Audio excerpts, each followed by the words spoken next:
The Health Wealth Divide, Part 1 of 6, Nutrition. Why ultra-high net worth individuals can be surprisingly unhealthy, and how wealth secretly undermines the 6 pillars of health. She had money, access, and the kind of healthy lifestyle that looked bulletproof from the outside. A private chef, a nutritionist, organic everything. Periods of intense training, a body that could do hard things. The day before she died, she'd been on a long flight. She was 58. She died in her sleep. But her patterns were complicated. Earlier years of chaotic eating, weight that fluctuated, high stress at work and home, constant travel, recovery from drugs and alcohol. And even in the good years, the issue wasn't processed food. It was volume. Good food, sometimes too sweet, sometimes simply too much of it. She lived inside a high comfort household where abundance was normal. Food was always around. Portions were generous. There was a subtle social pressure to keep eating. Stress made it easy to drift into late-night snacks. Later, a family member told me, it runs through all of us, hardening of the arteries. So how does someone with access to the best food, the best advice, concierge medicine, extensive testing, the best everything end up with arteries that tell a different story? That's the question I've been asking myself for 9 years as an executive coach. It's what pushed me to complete my Mayo Clinic health and wellness coach training, because I kept seeing the same pattern. Wealth buys access to everything that supports health while quietly undermining the behaviors that create it. This is the health-wealth divide. What I already knew. Earlier this year, I studied lifestyle medicine coaching through Harvard Medical School, and I completed the Mayo Clinic health and wellness coach training. Both programs taught me about the 6 pillars of health: nutrition, physical activity, sleep, stress management, social connection or connectedness, and avoidance of risky substances. Here's the thing. I already knew these pillars, not because I'm smart, but because I grew up with them. I was raised in Switzerland, Monte Carlo, and a small village in southwestern France, where life meant long meals around the table, Mediterranean food, and Swiss grandparents who ate cheese and butter without anxiety. My Chinese nanny added her own patterns: simple food, nothing wasted, meals at set times, and really enjoying food. These traditions taught me the pillars before they had official names: meals eaten together, daily movement that wasn't exercise, sleep that wasn't negotiable, connection that wasn't scheduled, stress that supported productivity but not burnout, and hard booze, basically never. Wine during meals in moderation or not at all. But I also learned the hard way. At 10, I had an operation that damaged my intestines. I've had to fine-tune my diet ever since, not as a lifestyle choice, but as a requirement. And as a teenager, before I understood any of this, I used crackers, cookies, and Nutella to feel better. I know what it is to use food as comfort. I know what it costs. Later, 12-step recovery gave me the unforgettable framework: HALT. Hungry, angry, lonely, tired. 4 states that can lead toward relapse. This framework fits into the 6 pillars. What Harvard and Mayo gave me was the medical evidence for what I already understood. What my work with ultra-high net worth clients has given me is the missing piece: how wealth can quietly dismantle every pillar. Over the next 6 weeks, we'll look at each pillar through this lens, starting with the most basic: what we eat. Nutrition, what wealth makes easier. Private chefs, huge designer kitchens, organic everything. Supplements that cost more than most people's monthly grocery budget. Personal nutritionists, meals delivered to your exact specifications. Time to cook if you actually want to cook. In theory, you can eat perfectly. You have access to the best. Well, how wealth undermines it. You're never hungry or you're feeling. Every meal is personalized, which means every meal requires decisions. The chef makes it perfect, so nothing feels special. You can have anything, so you want everything. Some entrepreneurial clients eat standing up because sitting down feels like wasting time. They eat alone because their schedules are too packed. They have 17 types of olive oil, but they can't remember the last time they actually enjoyed a meal. The constant novelty pulls them in: new restaurants, new wellness trends, new superfoods, until eating becomes stimulation instead of nourishment. They buy green powders that are still ultra-processed. They buy meat substitutes marketed as healthy that come with ingredients your grandparents wouldn't recognize.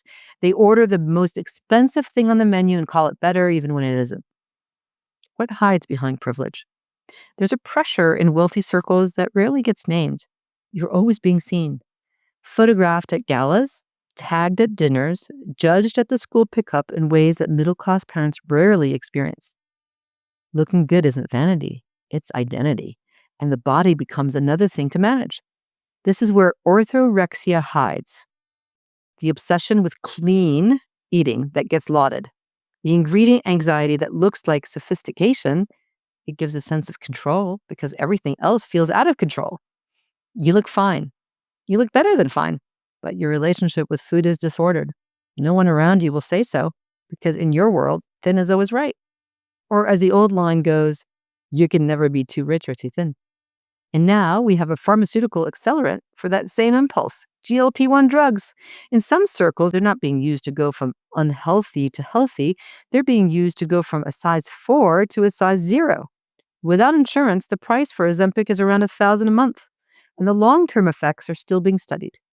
When a drug can erase hunger, hunger starts to feel like a flaw instead of a signal.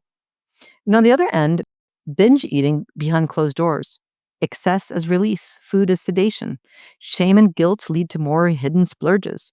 Food is the only socially acceptable coping mechanism left because other coping mechanisms would be a problem. Princess Diana spoke openly about her bulimia, the private rebellion happening inside a very public life. She's not the exception. She just made the pattern visible. Choose friction. Here's a counterintuitive prescription. Make food boring again. Not joyless, but stable, simple, quick, clean, natural. Start by detoxing from sugar. I did it by eating only fruit that was in season, no artificial sugar, no added sweeteners. It took a month. Now an apple tastes like candy. If fruit doesn't taste sweet enough for you, you may be so used to hypersweet foods that you need a reset. I recently tried a high-protein drink sweetened with monk fruit, marketed as healthy, 0 carbs. The taste was so sweet I almost gagged. That's how far my palate has shifted. And that's the point. When real food tastes bland, something's been hijacked. Too much added sugar is associated with higher blood pressure and increased chronic inflammation, 2 pathways that matter for heart health. You'll also hear more clinicians exploring ketogenic approaches for metabolic health, and in some cases, mental health, especially in treatment-resistant situations. The research points to mitochondrial function, how cells produce energy. It's early, but it's research worth following. My Chinese nanny said, don't buy too much food at one time. That way you always eat fresh. A simple meal takes 30 minutes. The time you lose cooking, you gain back in years. Steam vegetables in an array of colors. Balance the ones that grow above ground with the ones that grow below. Cook meat without too much added flavoring. Salt, pepper, and herbs. That's it. Drizzle olive oil after.